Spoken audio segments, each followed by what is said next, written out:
जिस आया करीमा को पढ़ा है उसकी तरफ आने से पहले एक हदीस पाक पेश करूं। खुदा के लिए ये दुनिया की रंगरेलियों में डूबकर कितने गुनाह करोगे, अपने अल्लाह को कितना नाराज। आओ जरा देखो तो सही, क्या हम जमीन पे गुनाह करने आए थे? क्या हम जमीन पे पाप करने आए थे? क्या हम जमीन पे अल्लाह को नाराज करने आए थे? आओ आओ, जो मासूम लोग हैं, मासूम किसको कहते हैं? जो गुनाह करता ही नहीं, कर ही नहीं सकता, हत्ता के गुनाह का तसव्वुर भी कभी उसके करीब होकर के नहीं गुजरता, उन्हें मासूम कहते हैं। और वो मासूम कौन लोग हैं? वो अंबियाए किराम है, वो फरिश्ते हैं, ये मासूम लोग हैं। अल्लाह अकबर। अब आओ जरा देखो मासूम लोगों का हाल क़यामत के दिन क्या होगा, मैदान महशर में क्या होगा। थोड़ा सा आज हम मैदान महशर घूम लेते हैं तसव्वुरात की दुनिया में। बड़ी माजरत के साथ, आपने चूँकि मुझे बापू ने उन्वान भी दिया था कि आप किसी इस्लाही उन्वान पे गुफ्तगू करें, तो मैंने सोचा मेरी कौम जन्नत के बहुत टिकट खरीद चुकी है, ज़रा हक़ाइक़ में लोगों के सामने पेश कर दूं ताकि मेरी भी इस्लाह हो जाए और उनकी भी इस्लाह हो जाए। तवज्जो से सुनना, याद रखना, इस दुनिया में मैं भी और आप भी पहली और आखिरी मर्तबा आए हैं। ना इससे पहले हम दुनिया में कभी आए थे और ना अब इसके बाद दुनिया में आएंगे। फर्स्ट एंड लास्ट चांस है, यहाँ जो करना है कर लो। ये दुनिया ही पर आखिरत का इन्हिसार है। दुनिया में जैसे जिंदगी गुजारोगे, आखिरत में मिलना कुछ नहीं है, वही मिलेगा। यहाँ हम बोने के लिए आए हैं। आप में के बहुत सारे लोग किसान हैं ना, किसान। अल्लाह अकबर। आज तो बेचारे किसानों पर भी जो है बड़ी अजीब सी कैफियत बन आई है। अल्लाह करे किसानों पर रहम हो जाए। अल्लाह अकबर। मेरे प्यारे आका सल्लल्लाहु अलैहि वसल्लम के प्यारे दीवानों, तो अर्ज ये कर रहा था कि किसान है आप, देखो किसान करता क्या है। किसान जब काटने के दिन आते हैं तो काटता वही है जो उसने बोया था। एक किसान वो है जब बोने के दिन है तो वो शराब पी रहा है, बोने के दिन है क्रिकेट खेल रहा है, बोने के दिन है किसान, बोने के दिन है। बोने को आपके यहाँ क्या कहते हैं? फसल डालने को बोना ही कहते हैं। बोने के दिन है तो वो लड़कियों के साथ बदमस्तियां कर रहा है, पार्कों में घूम रहा है। बोने के दिन है मोबाइल पर गेम खेल रहा है। और उसके बाद बोने के दिन थे, मेहनत करने के दिन थे। बहुत सारे किसान सुबह को निकलते थे अंधेरे मुंह, झूठे मुंह, निहार मुंह, खाली पेट निकलते थे। सूरज निकलने से पहले निकलते थे और शाम के बाद घर लौटते थे। कभी हल चला रहे थे, कभी जो वो खेत जोत रहे थे, कभी बीज बो रहे थे। सर का पसीना पैर को आ रहा था, ये बैठा बैठा मजाक उड़ा रहा था। ये देखो बेवकूफ को, बड़ी मेहनत इसको पढ़ने लगी है, बड़ी मेहनत इसको सुझाई दे रही है। मैं तो देखो कैसे मजे ले रहा हूँ, जिंदगी का लुत्फ मैं ले रहा हूँ, जिंदगी का लुत्फ मैं ले रहा हूँ। देखो मैं तो मोबाइल पे गेम खेल रहा हूँ, मैं तो यूट्यूब पर ये देख रहा हूँ, मैं तो वो कर रहा हूँ, मैं तो रंगरेलियां कर रहा हूँ। ये सब कुछ करेगा वो बेचारा किसान, कुछ कहेगा नहीं। किसान वो भी है, किसान ये भी है। उसके बाद किसान ने बीज बो दिया, और जब किसान ने बीज बो दिया तो फिर कुदरत को के करम को प्यार आ गया, कुदरत के करम को प्यार आया। अल्लाह का दरिया रहमत जोश में आया, अल्लाह का दरिया रहमत जोश में आया। किसान की मेहनत थी, किसान की मेहनत थी, खुदा का दरिया करम जोश में आया। काली काली घटाएं आई महबूब की जुल्फों के सदके। मैं जब तसव्वुर करता हूँ कि घटाएं आती क्यों है, तो घटाएं इसलिए आती है जब भी आसमान महबूब की जुल्फों का तसव्वुर कर लेता होगा, उस वक्त आसमान पर काली घटाएं छा जाती होगी। इसलिए कि मेरे इमाम के छोटे भाई ने कहा है, उनकी जुल्फे नहीं रहमत की घटा छाई है, उनकी जुल्फे नहीं रहमत की घटा छाई है, उनकी अबरू नहीं तो किबलों की यकजाई। नारे तकबीर।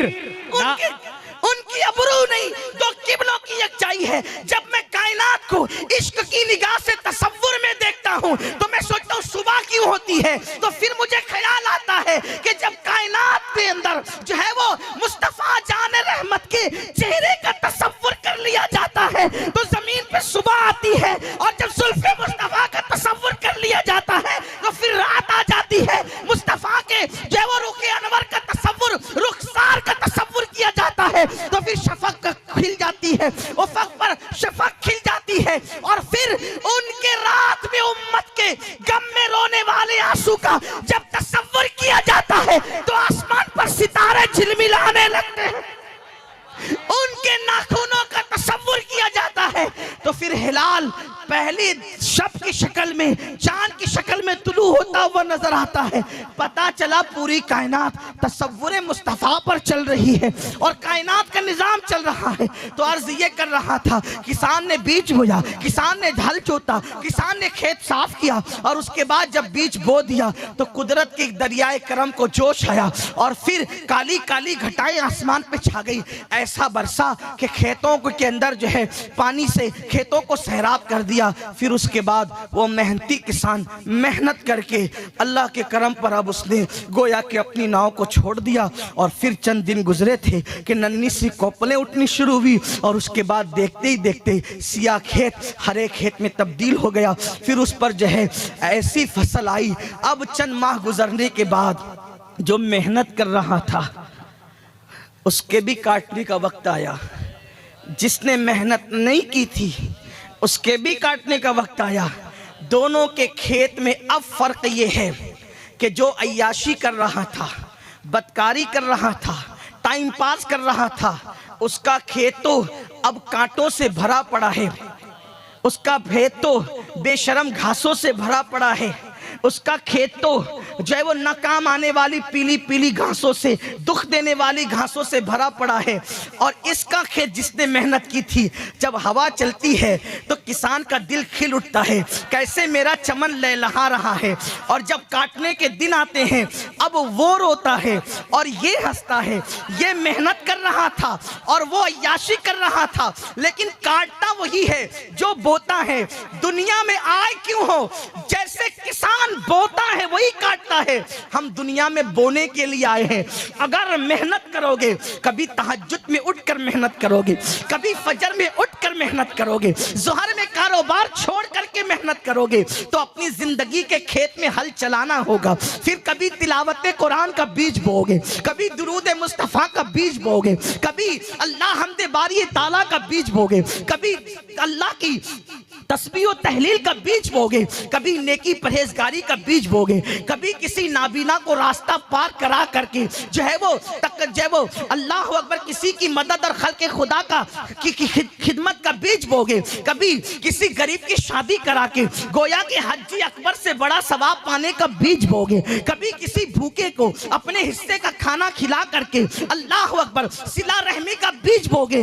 बीज बोते जाओगे, बोते जाओगे, बोते जाओगे, फिर कुदरत को हमारी इन बोते हुए और अपने जो वो जोते हुए अपने हल चलाए हुए गोया के जिंदगी के इस खेत पर अल्लाह को रहम आएगा, प्यार आएगा, तो मेरा अल्लाह अपने करम की कबूलियत की बारिश फरमाएगा, हमारी नेकियों की जमीन पर कबूलियत की बारिश फरमाएगा और फिर वो नेकियों का लहलहाता हुआ चमन नजर आएगा। लेकिन ये कब नजर आएगा?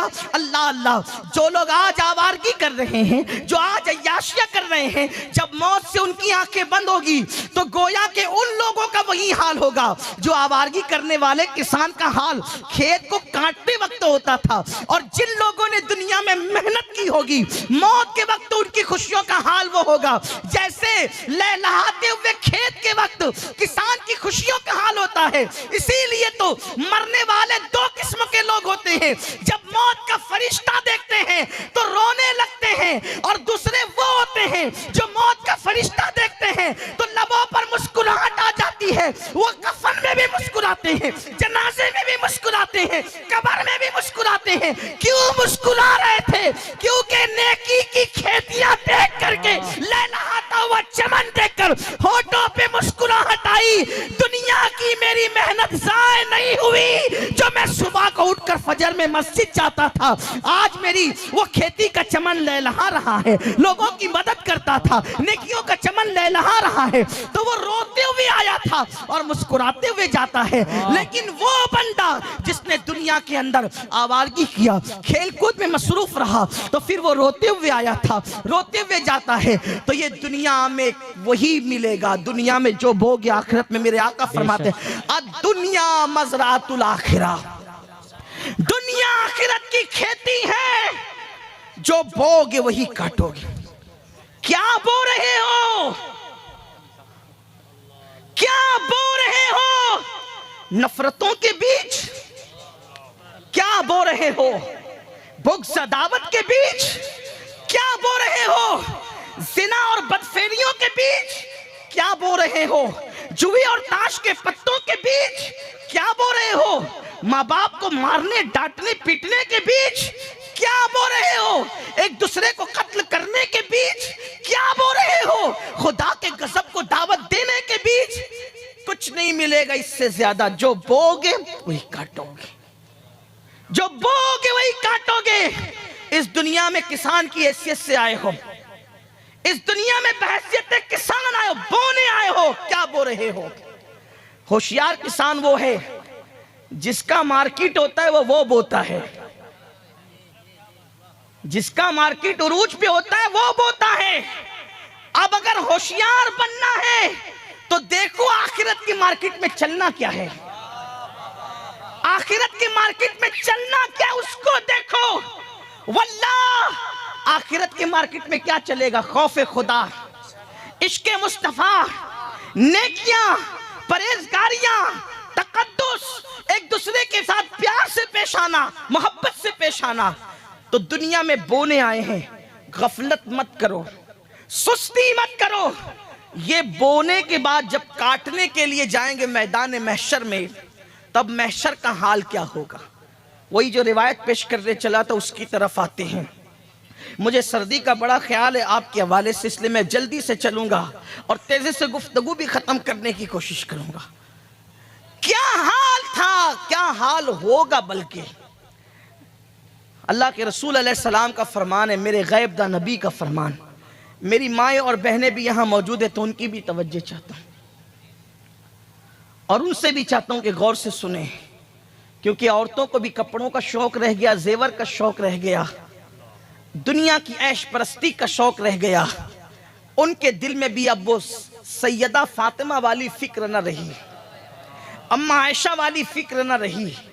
हाँ, मैंने कल भी लोगों से कहा था कि हमारे यहाँ कभी लोग देख रहे थे कि हुसैन पैदा हो रहे हैं, हसन पैदा हो रहे हैं, ज़ैनुल आबिदीन पैदा हो रहे हैं, मोहम्मद बाकर पैदा हो रहे हैं, जाफर सादिक पैदा हो रहे हैं, मूसा काजिम पैदा हो रहे हैं, अली रजा पैदा हो रहे हैं, तकी पैदा हो रहे हैं, नकी पैदा हो रहे हैं, हसन अस्करी पैदा हो रहे हैं, गौसुल आजम दस्तगीर पैदा हो रहे हैं, गरीब नवाज पैदा हो रहे हैं, महबूब इलाही पैदा हो रहे हैं, फरीदुद्दीन गंजे शकर पैदा हो रहे हैं, साबिर कलियर पैदा हो रहे हैं, अल्लाह अकबर अलाउल पंडवी पैदा हो रहे हैं, मखदूम अशरफ जहांगीर सिमनानी पैदा हो रहे हैं, हाजी पीर पैदा हो रहे हैं।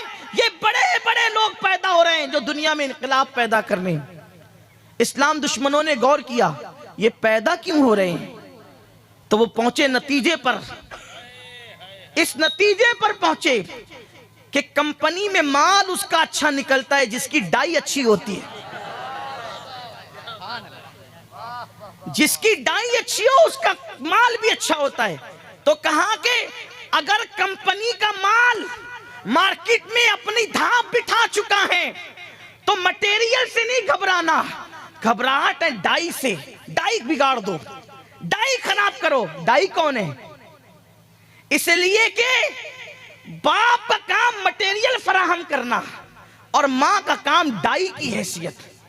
जिस कंपनी में डाई अच्छी होती है उसमें मटेरियल कैसा ही हो तो फिर माल उसी के डाई के मुताबिक ढल के निकलता है बिला तमसील। अगर माँ उम्मुल खैर जैसी डाई हो तो अब्दुल कादिर जिलानी जैसा जो है वो गोया के मटेरियल निकलता है और माल निकलता है जिसकी एक पुकार से पूरी दुनिया में इनकलाब पैदा हो जाता है। नारे तकबीर। गरीब नवाज जैसा फर्जंद पैदा हो तो 90 लाख काफिरों को ईमान की दौलत नसीब होती, लेकिन गरीब नवाज की पैदाइश के लिए उम्मुल खैर जैसी माँ चाहिए। तो लोगों ने प्लान बनाया माँ बिगाड़ दो, माँ बिगाड़ दो। माँ जब माँ बिगड़ेगी तो इनके यहाँ चोर उचक्के डाकू पैदा होंगे। अब्दुल कादिर जिलानी कभी पैदा ना हो सकेंगे, मोइनुद्दीन अजमेरी कभी पैदा ना हो सकेंगे, फरीदुद्दीन गंजे शकर कभी पैदा ना हो सकेंगे, निजामुद्दीन महबूब इलाही कभी पैदा ना हो सकेंगे। मरदूद इलाही पैदा होंगे, महबूब इलाही कभी पैदा नहीं होंगे। माँ बिगाड़ दो, और उन्होंने माँ बिगाड़ दिया। और माँ बिगाड़ने के लिए उन्होंने क्या किया? सीरियल बनाए, फिल्में बनाई, पिक्चर बनाए, छोटी छोटी आस्तीन के कपड़े। आज हम अपनी छोटी बच्चियों को छोटी आस्तीन के कपड़े, पतले कपड़े, पैंट शर्ट पहनाते हैं। बच्ची तो है, अभी बच्ची तो है। ये छोटे कपड़े बच्चियों के क्यों बनाए गए पता है? ये अंग्रेजों ने बनाए, इस्लाम दुश्मन अनासिर ने। जब मार्केट में बड़ी औरतों के कपड़े पतले और छोटी आस्तीन के आए और पैंट शर्ट आए, मुसलमान औरतों ने नहीं खरीदा। क्यों? इसलिए नहीं खरीदा कि उन्होंने बचपने से कभी उसको नहीं पहना था। बचपने से नहीं पहना था तो फिक्र थी, बचपने में नहीं पहना तो अभी क्या पहनेंगे। तो चूंकि इस्लाम दुश्मन अनासिर दूर तक का प्लान बनाते हैं, देर तक का प्लान। आपको हमें क्या, हमें तो 4 दिन की भी कभी प्लान हमारे पास नहीं है। हाँ, यही तो अपना हाल है ना। कुव्वते फिक्र अमल पहले फना होती है, फिर किसी कौम की शौकत को जवाल आता। कौमों को जवाल यूं नहीं आता। जिस कौम को खाने पीने और सोने के अलावा तीसरा काम सुझाई नहीं देता, वो कौम क्या प्लान करेगी? जिनके पास अपने बच्चों के मुस्तकबिल के लिए कोई प्लान ना हो। किसी ने ला के खड़ा किया, मेरा बच्चा 10वीं पढ़ रहा है, आगे क्या पढ़ाएंगे? आप दुआ कर दो हजरत। हाँ, कोई प्लान नहीं, कोई आप दुआ कर दो। ये जनाना दुआओं की तमन्नाएं तुम्हें ले डूबेगी। आप दुआ कर दो, सब काम दुआ से होते हैं। वल्लाह किसी की दुआ मुस्तफा जान रहमत की दुआ की हैसियत इख्तियार नहीं कर सकती। मुस्तफा जान रहमत खुद दुआ करने वाले भी थे, जाने दुआ भी थे, शाने दुआ भी थे। बल्कि यूं कहूं, हमारी दुआएं बाबे जाबत इलाही को ढूंढती है और बाबे जाबत इलाही मुस्तफा जाने रहमत की दुआओं को ढूंढता है। कहते, मेरे इमाम कहते, इनायत का जोड़ा, इजाबत का सेहरा, दुल्हन बन के निकली दुआएं मोहम्मद। इजाबत ने झुककर गले से लगाया, बड़ी नाज से जब दुआएं। जिसकी दुआ को झुककर इजाबत गले से लगाए, झुककर, ये जरा झुककर का अंदाज भी तो कोई मुलाहिजा करे। जिसकी दुआओं के लिए इजाबत झुक जाए, वो है मुस्तफा जाने रहमत की दुआ, वो है मेरे नबी की दुआ। लेकिन हुजूर ने हर काम दुआ से नहीं किया और बता दिया कि सब काम दुआ से नहीं होते। किसी काम के लिए अमीर हमजा का कलेजा भी चबवाना पड़ता है। किसी काम के लिए खालिद इब्ने वलीद को खतरात में उतारना पड़ता है।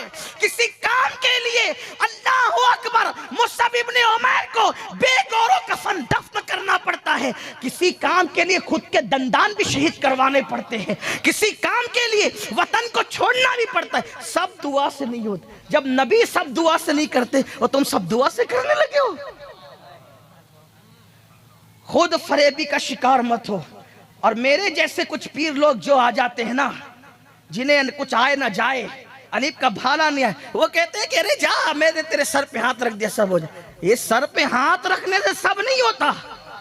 हाँ, बुरा लगे तो माफ कर देना, वरना हुजूर का हाथ यदुल्लाह था। हुजूर का हाथ यदुल्लाह, अल्लाह का हाथ था वो। लेकिन हुजूर ने ये नहीं कहा मैंने सर पे रख दिया सब हो जाएगा, नहीं, बल्कि कहा जो हाथ सर पे रखने से होता है वो हाथ सर पे रखने से होगा, और जो मैदान अमल में जाने से होता है वो मैदान अमल में जाने से होगा। वरना वल्लाह मेरे नबी का हाथ इस काबिल था, सर पे हाथ रख दिया तो सब मिल जाता।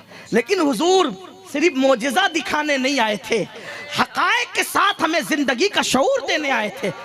अगर हुजूर इस सर पे हाथ रख के सारे काम बना देते तो हर गद्दी में बैठने वाला कहता हुजूर ने बना दिया मैं भी बना दूंगा। लेकिन हुजूर ने कहा नहीं, जब मैं हर काम सर पे हाथ रख के नहीं बनाता, हालांकि बना सकता हूं लेकिन फिर भी नहीं बनाता, तो तुम भी मैदान अमल में उतरो। क्या प्लान है बच्चों के लिए? जैसे तुम गुलामी कर रहे हो तो तुम्हारे बच्चे भी गुलामी करेंगे।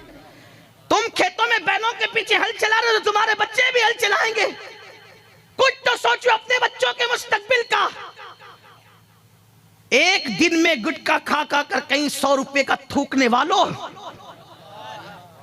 कहीं कहीं 100 रुपए की सिगरेट को आग लगाने वालों, शादियों के मौके पर डीजे पर और गुनाहों पर और मुजरों में पैसे उड़ाने वालों, कभी यह भी सोचा कि हमें अपने बच्चों को कुछ पढ़ाना भी है? इतनी बड़ी जमीन, कच्छ की जमीन, कच्छ की जमीन, इतना अजीम साहिल समुंदर कि पूरे इंडिया में कोई इसका मुकाबिल नहीं है। वहां के बसने वाले मुसलमानों की अक्सरियत जाहिल हो, कितना बड़ा अफसोस है। अपने बच्चों को तालीम की तरफ बुलाओ और खुद तालीम की तरफ पढ़ो लिखो, वरना मैं पेशिन गोई नहीं कर रहा हूं, ये बुजुर्गों के तजुर्बात है। अगर अपनी औलाद को नहीं पढ़ाओगे तो तुम्हारे बच्चे टॉयलेट साफ करने के काम के भी नहीं रह जाएंगे। हाँ, इसलिए थोड़ा खाओ, साल में 4 लिबास पहनने की, नए पहनने की बजाय एक ही पहनो। अपने बच्चों को आला एजुकेशन अहद करो। आज सिर्फ हमारे यहाँ मदरसे में पढ़ाना इबादत नहीं है, जहां मदरसे में पढ़ाना इबादत है, इस सोच के साथ कि मेरा बच्चा कौम को ऊपर ले जाए, कॉलेज और यूनिवर्सिटी में पढ़ाने वाले बाप को भी अल्लाह इबादत का सवाब अता फरमाए। हमारा मजहब दकियानुसियत वाला मजहब नहीं है। पढ़ाओ अपने बच्चों को, डॉक्टर बनाओ, इंजीनियर बनाओ, टीचर बनाओ, अहद करो। अपने बच्चों के लिए पहले से प्लान बनाओ, पहले से प्लान तैयार रखो, इसलिए कि दुनिया की वो कौमें आगे बढ़ती है जिनके पास प्लान होता है, जिनके पास मंसूबा होता है। कोई मंसूबा नहीं, दिन भर काम पे रहेंगे और शाम को आके मोबाइल लेकर बैठ जाएंगे। ये मोबाइल का खिलौना कब तक खेलते रहोगे? मत खेलो ये मोबाइल का खिलौना। मोबाइल को जरूरत के मुताबिक इस्तेमाल करो, ये खिलौना नहीं, ये जरूरत है। और जरूरत को देखो, जरूरत को जरूरत के तौर पे इस्तेमाल करना चाहिए। हमारे यहाँ खाना भी खिलौना नहीं है, हमारे यहाँ खाना भी जरूरत है। हमारे यहाँ खाना, इसीलिए हम खाने को टाइम पर खाते हैं, और जो बेटाइम खाता है फिर वो बीमारी पड़ता है। जो खाना जिस्म के लिए जरूरी हो उसको भी हद से ज्यादा खाओगे तो नुकसान उठाओगे। तो जो मोबाइल ना जिस्म के लिए जरूरी, ना रूह के लिए जरूरी, ना दिमाग के लिए जरूरी, ना सोच के लिए जरूरी, उसमें इतना डूब के निकलो। ये मेरे दिल का, ये कोई तकरीर नहीं है, ना ये कोई मुकर्रिर का ये उन्वान है, ये मेरे दिल का दर्द है। वरना आप कहेंगे कि आप ये क्या ले आए। मैं ये कोई खतीब के हैसियत से नहीं आया, मैं अपने दिल का दर्द अपने भाइयों के पास लेकर आया। इसलिए कि खून के रिश्तों के भाइयों की वो अहमियत नहीं है जो दीन के रिश्तों के भाइयों की अहमियत। हाँ, तुम मेरे नबी के उम्मती हो और मैं तुम्हारे नबी का उम्मती हूं, और ये इतना अटूट रिश्ता है कि खून के रिश्ते तो टूट सकते हैं लेकिन दीन का रिश्ता कभी नहीं टूट सकते। इसलिए खुदा के लिए रहम करो अपनी कौम पर, अपने बच्चों पर। तो मैं ये अर्ज करने चला था कि उनका मंसूबा होता है ना, काफिरों का, यहूद और नसारा, इस्लाम दुश्मन ताकतों का। जब उन्होंने देखा कि बड़ी उम्र की मुसलमान औरतें और लड़कियां पैंट शर्ट नहीं पहनती, अंग्रेजी लिबास नहीं पहनती, यही कह रहा था, तो उन्होंने कहा कि ये अचंभा महसूस कर रही है बड़ी होकर लिबास पहनने में अंग्रेजों का, बचपने से पिनाओ इनको। फिर छोटे छोटे बच्चों के लिबास आए। हमने सोचा यार चलो बच्ची तो है ना मेरी बेटी, पिनाओ इसको पैंट शर्ट, पिनाओ इसको जींस टी शर्ट। बच्ची कब बड़ी होगी बाप को एहसास भी नहीं होता, माँ को एहसास भी नहीं होते बच्चे कब बड़े होते हैं। कभी अचानक नजर पड़ती है तो दिल कहता है अरे मेरा बच्चा इतना बड़ा हो गया। लेकिन बचपने में आपने जो आदत डाली, बड़े होकर कोई आदत आती नहीं है। ये बात ध्यान रखना इस जुमले पर, बड़े होकर कोई आदत आती नहीं है। जो बचपने में आ जाती है वो उसमें इंप्रूव होती है, वो उसमें ऐड नहीं होती, बल्कि जो अंदर थी वो गोया कि अगर चिंगारी थी तो शोला बन जाती है। अब बचपने में क्या दे रहे हो ये देखो, बचपने में क्या दे रहे हो ये देखो। इसलिए कि जब तक के पौधा नरम होता है, इधर झुका ले, इधर झुका ले, इधर झुका ले, इधर झुका ले, जिधर चाहे झुका ले या सीधा रखे, आपके इख्तियार में है। जिस दिन तरावर दरख्त बन गया आपका इख्तियार नहीं चलेगा। बच्चे जब तक छोटे हैं उस वक्त तक के जो चाहो बना लो, चाहे वली बनाओ चाहे शैतान बनाओ, चाहे चोर बनाओ चाहे पाक दामन बनाओ, चाहे इबादत गुजार बनाओ चाहे बदकार बनाओ। आप देखते बाबा फरीद की मां ने बड़े होने के बाद मेहनत नहीं की, 4 साल के फरीदुद्दीन पर मेहनत की। हजरत निजामुद्दीन औलिया की अम्मी ने बड़े होने के बाद मेहनत नहीं की, बचपने में मेहनत की। गौसे पाक की अम्मी ने ये जो नसीहत की ना, कभी झूठ नहीं बोलना, वो बड़े होने के बाद का वाकया नहीं है, वो बचपने का वाकया है। बचपने में जो डाल सकते हो डाल दो। इसीलिए तो मेरे आका ने फरमाया अपने बच्चों को 3 बातें सिखाओ, अपने बच्चों को 3 बातें बचपने में सिखा दो। पहली बात तुम्हारे नबी की मोहब्बत, नबी के अहले बैत की मोहब्बत और कुरान की तालीम उनको दे दो। ये 3 बातें पिला दो। अब जब वो जवान होगा, परवान चढ़ेगा, तो अल्लाह अकबर, जैसे जैसे जवान होता जाएगा इश्क रसूल में इजाफा होता जाएगा, मोहब्बत रसूल में इजाफा होता जाएगा। इश्क रसूल ईमान को मजबूत करेगा और इश्क अहले बैत ईमान को बचाएगा। देखो, ईमान की मजबूती के लिए नबी के इश्क की तरफ बुलाया और ईमान को बचाने के लिए अहले बैत की मोहब्बत की तरफ बुलाया। जब दोनों मोहब्बतें जमा हो गई तो कहा अब कुरान पे अमल कर, तू यहाँ भी कामयाब रहेगा वहां भी कामयाब रहेगा। सुभान अल्लाह, सुभान अल्लाह, वाह। ये है तो मंसूबे थे बच्चियों को अंग्रेजी कपड़े पहनाने के लिए। अल्लाह अकबर, हमारी बच्चियां जब नन्ही सी बच्चियां होती थी तो उनको बताया जाता था सैयदा फातिमा का बचपना कैसा था, अम्मा आयशा सिद्दीका की जिंदगी कैसी थी, माँ खदीजतुल कुबरा की जिंदगी कैसे। बच्चियों को ये बताया जा। अब तो कुछ भी नहीं, माँ को खुद नहीं पता कि खदीजा कौन है। हमारी पहली उम्मुल मोमिनीन जो मोहसिना इस्लाम है, इस्लाम की मोहसिना है। हाँ, नबी पर उस वक्त जब सर जख्मी हो जाता तो पट्टी बांधने के लिए कपड़ा नहीं होता था, तो सैयदा खदीजा अपने दुपट्टे को फाड़ कर हुजूर को पट्टी बांधती थी। मैं तो जब सैयदा खदीजा का जिक्र करने लगता हूँ या सोचने लगता हूँ तो मैं सोचता हूँ उस माँ का मर्तबा कौन जान सकता है जिसकी बेटी सैयदा फातिमातुज़ ज़हरा है। फातिमा जैसी जिसकी बेटी हो, वो माँ का मर्तबा क्या होगा। बल्कि एक बात कहूँ, सैयदा खदीजा का मर्तबा पेश करने के लिए एक बात कहता हूँ, अगर किसी के दिल में उतरे तो अल्लाह करे उतर जाए और वो मुकद्दस माँ की हम मोतकीद हो जाएं। देखो, फातिमा वो है ना, फातिमा वो है जो पुलसरात से गुजरे तो अर्श से निदा आए, नबी की बेटी फातिमा पुलसरात से गुजर रही है। मैशर वालों अपनी नजरें झुका लो, बार बार सुनाए, तकरार के तौर पर नहीं, असल उन्वान की तरफ आने के लिए तमहीद के तौर पे। जिसके लिए मैशर वालों की गर्दन झुकेगी वो कौन है? सैयदा फातिमा। नबी जिसके लिए उठकर खड़े होते हैं वो कौन है? सैयदा फातिमा। फिदा की उम्मी व अबी या फातिमा जिसके लिए कहते हैं वो कौन है? सैयदा फातिमा। बदा तो मिन्नी जिसके लिए कहते हैं वो कौन है? सैयदा फातिमा। जिगर का टुकड़ा है वो कौन है? सैयदा फातिमा। जन्नत में सबसे पहले जाने वाली ऐसी खातून जो सवारी पे बैठकर जन्नत में जाएगी, जिसकी नकेल हजरत मरियम की, जिसकी सवारी की नकेल मरियम कुबरा के हाथ में होगी, वो कौन है? सैयदा फातिमा। अल्लाह अकबर। अब अंदाजा करें, सैयदा फातिमा वो हैं कि जिसके कदमों के नीचे, जिसके कदमों के नीचे, जिसके कदमों के नीचे, तवज्जो, जिसके कदमों के नीचे नौजवानाने जन्नत के सरदार की जन्नत हो, सरदाराने जन्नत की जन्नत, सरदाराने जन्नत की जन्नत जिसके कदमों में हो उसे फातिमा कहते हैं। और फातिमा की जन्नत जिसके कदमों में हो उसे खदीजतुल कुबरा के। वाह वाह वाह, नारे तकबीर, नारे रिसालत, सैयदा ज़हरा, सैयदा ज़हरा। अल जन्नतो तहता अक़दामिल उम्महातिकुम, तुम्हारी माओ के कदमों के नीचे तुम्हारी जन्नत।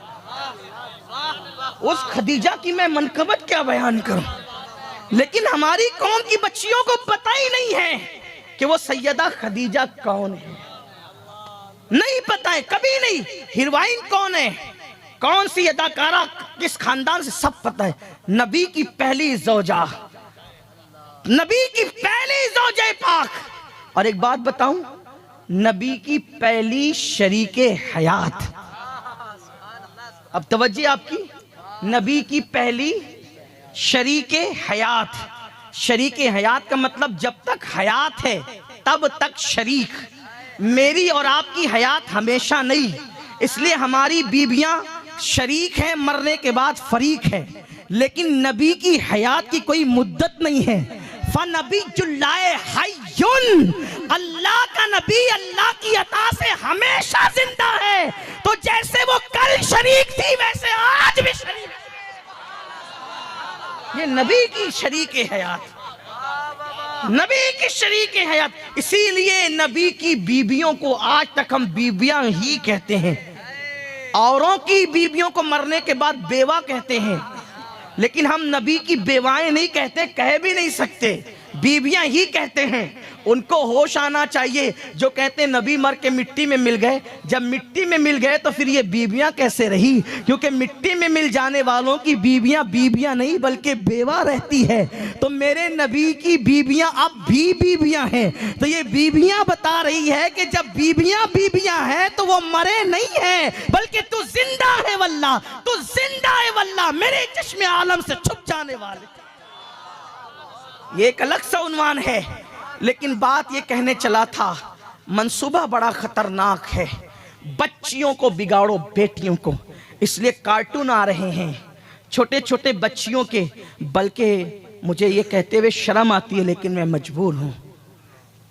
6-6, 7-7 साल की बच्चियों को सीरियलों में जिना करते बताया जा रहा है। हम गाफिल हैं, हमने मोबाइल दे दिया बेटियों को, बेटों को, सबको दे दिया। खुदा के लिए रहम करो अपने हाल पे। माँ बिगड़ेगी ना, माँ का पेट कुमार की आवे की तरह है। कुमार का चक्का सही चलेगा ना चक्का, तो बर्तन सही तरतीब पाएंगे। और जब चक्का खराब हो जाएगा ना तो फिर बर्तन सही नहीं हो सकते। तो कुमार की सारी फनकारी मुनहसिर है उस चक्के पर, वैसे ही हमारी नस्लों का इन्हिसार है मां पर। मां पर, मां मत बिगड़ने दो। और लोग मां को बिगाड़ना चाहते हैं। आज फिर किरदार फातिमा जिंदा करो। बल्कि एक बात आपको बताऊं, जितनी सैयदा फातिमा की नस्ल में अच्छी अच्छी हस्तियां हुई, किसी औरत की नस्ल में नहीं। उठा ले तारीख, पढ़ लें आप। जन्नती जवानों के सरदार 2 हैं, एक इमाम हसन, एक इमाम हुसैन, दोनों फातिमा ज़हरा के बेटे। अइम्मा अहले बैत, उनके बाद अगर आप गिने तो 9 हैं, और वो सब 9 के 9 सैयदा फातिमा के बेटे। गौसियत कुबरा पर फाइज, जिसके हाथ से कयामत तक विलायत बटेगी, वो शेख अब्दुल कादिर जिलानी, वो भी सैयदा फातिमा के बेटे। हिंद के कुफरिस्तान में ईमान का नूर फैलाने वाला सैयदा फातिमा का बेटा। उजड़ी हुई दिल्ली को फिर से दुल्हन बनाने वाला निजामुद्दीन सैयदा फातिमा का बेटा।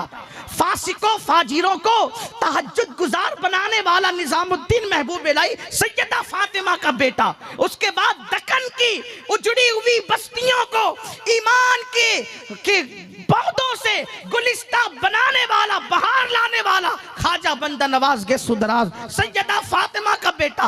अल्लाह के लिए सिमनान का तख्त तो छोड़कर हिंद में लोगों को ईमान की खैरात अता करने के लिए आने वाले मखदूम अशरफ जहांगीर सिमनानी सैयदा फातिमा का बेटा।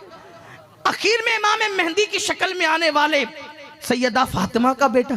आखिर ये सैयदा फातिमा में ऐसी क्या चीज है? आका फरमाते मेरी बेटी फातिमा इतनी मुत्तकी है, उसने ऐसा तकवा इख्तियार किया, ऐसी परहेजगारी इख्तियार की कि अल्लाह ने उसके तकवा का सदका और खैरात कयामत तक उसकी नस्ल को अता कर दी। बल्कि चुने अल्लाह ताला ने ऐसे अचानक तो फैसला नहीं किया ना कि मैं बाद में कि उसको पैदा करूंगा, जितनों को पैदा करना था सब फैसले उसके अज़ली हैं, पहले ही फैसले हुए। तो ये सब चुने हुए लोग जिनसे दीन को फायदा पहुंचना था, पहले ही फैसला हो गया कि पैदा कहां होंगे, सैयदा के घर में। बल्कि हैरत है कि गौसे पाक की विलादत से पहले सैयदा के घर में यह फैसला हो रहा है कि शेख अब्दुल कादिर जिलानी ने पैदा कहां होना है। एक दिन हुजूर तशरीफ लाए सैयदा के घर में, मेरे आका तशरीफ लाए। आने के बाद देखा कि उसी घर में छत के नीचे मौला अली है, सैयदा फातिमा है, इमाम हसन है, इमाम हुसैन है। 4 तन है, हुजूर आए 5 तन हो गए। ये 4 तन आए, 4 तन थे पहले से, हुजूर आए तो 5 तन हो गए, 5 तन हो गए। सरकार ने 4 तन पे नजर डाली, कैसे वो चेहरे थे। कभी कभी मैं देखता हूं चांद को, और एक मसल मशहूर है कि 4 चांद लग गए। कभी सुना आपने? हालांकि चांद एक ही है, ये 4 चांद लग गए की मिसाल आई कहां से? तो मैंने बहुत गौर किया तो मुझे पता चला, जब हुजूर ये 4 चेहरे देखते होंगे, ये 4 चेहरे, सैयदा का चेहरा, अली पाक का चेहरा, हसन पाक का चेहरा, हुसैन पाक का चेहरा, तो 4 चांद के सिवा ये और 4 चांद कौन हो सकते हैं? 4 चांद लगना गोया के लोगों ने यही से खैर किसी भी वजह से ली होगी, लेकिन मैं तो हम इश्क के बंदे हैं, हम इश्क के बंदे हैं। क्यों बात? 4 चांद की मिसाल लोगों को यहां से 4 चेहरे देखे, उसमें से वो चेहरा जो अपने चेहरे से बहुत मिलता था, उस हसन को पकड़ा, चूमा, गले से लगाया। आज पूरी तवज्जो का मरकज हसन हो गए, आज पूरी तवज्जो का मरकज हसन हो गए। इमाम हुसैन टिकटिकी बांध के देखने लगे। उम्र छोटी थी, कम उम्र थे। जब बच्चे छोटे होते हैं तो बड़ों पे ज्यादा तवज्जो की बजाय तवज्जो किस पे होती है? छोटों पे होती है। यही बात है। और तवज्जो ऐसे ही थी कि ज्यादा तवज्जो जब दोनों शहजादे होते तो किस पे होती? इमाम हुसैन पर होती। लेकिन आज बज़ाहिर तरतीब बदल गई। आज बज़ाहिर ये नहीं कहता हूं खिलाफ मामूल, वहां कोई चीज खिलाफ है ही नहीं, वहां सब चीजें रास्ते ये सीधी सीधी, खिलाफ वहां कुछ नहीं है। वो जो करे वही सच्ची है, वो जो करे वही सही है, वही जो करे वही सीधी राह है। तो आज तरतीब बदल गई, तरतीब बदली। हुसैन पाक पर तवज्जे की बजाय आज पूरी तवज्जे हसन मुज्तबा पर। अब घर में जितने होते वो सब की तवज्जो किस पर? छोटों पर, छोटे शहजादों पर। सैयदा ने देखा कि हसन पाक पर पूरी तवज्जे, हुसैन पाक टिकटिकी बांध के आज देख रहे हैं। सैयदा ने कहा, बाबा रोज तो ऐसा नहीं होता था, आज सारी तवज्जे हसन पर और मेरा हुसैन टिकटिकी बांध के देख रहा है। हुजूर ने कहा, बेटी आज जिब्रील आए थे, आज जिब्रील आए थे और कहने लगे, या रसूल अल्लाह, हसन की नस्ल में, हसन की नस्ल में एक के बाद एक 9 इमाम होंगे, 9, एक के बाद एक 9 इमाम होंगे। और हुसैन की नस्ल में एक के बाद एक 9 इमाम होंगे हुसैन की नस्ल में।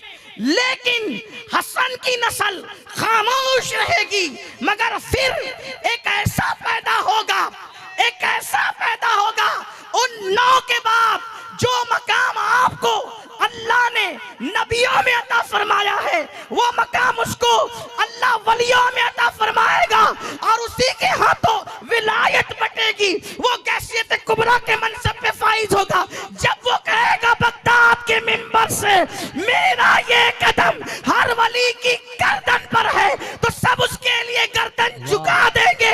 उसको दुनिया अब्दुल कादिर जिलानी कहेगी, फातिमा मेरे हसन की नस्ल में ऐसा बच्चा पैदा होने वाला है, इसीलिए उस बच्चे को आज मैं हसन के जरिए से प्यार अता कर रहा हूं, मोहब्बत अता कर रहा हूं। ये फैसले पहले हुए हैं, ये फैसले पहले हुए हैं। अगरचे कोई कहे कि ये रिवायतें तो ज़ईफ है, लेकिन रिवायतों का ज़ोफ फज़ाइल अमाल में तो मकबूल होता है।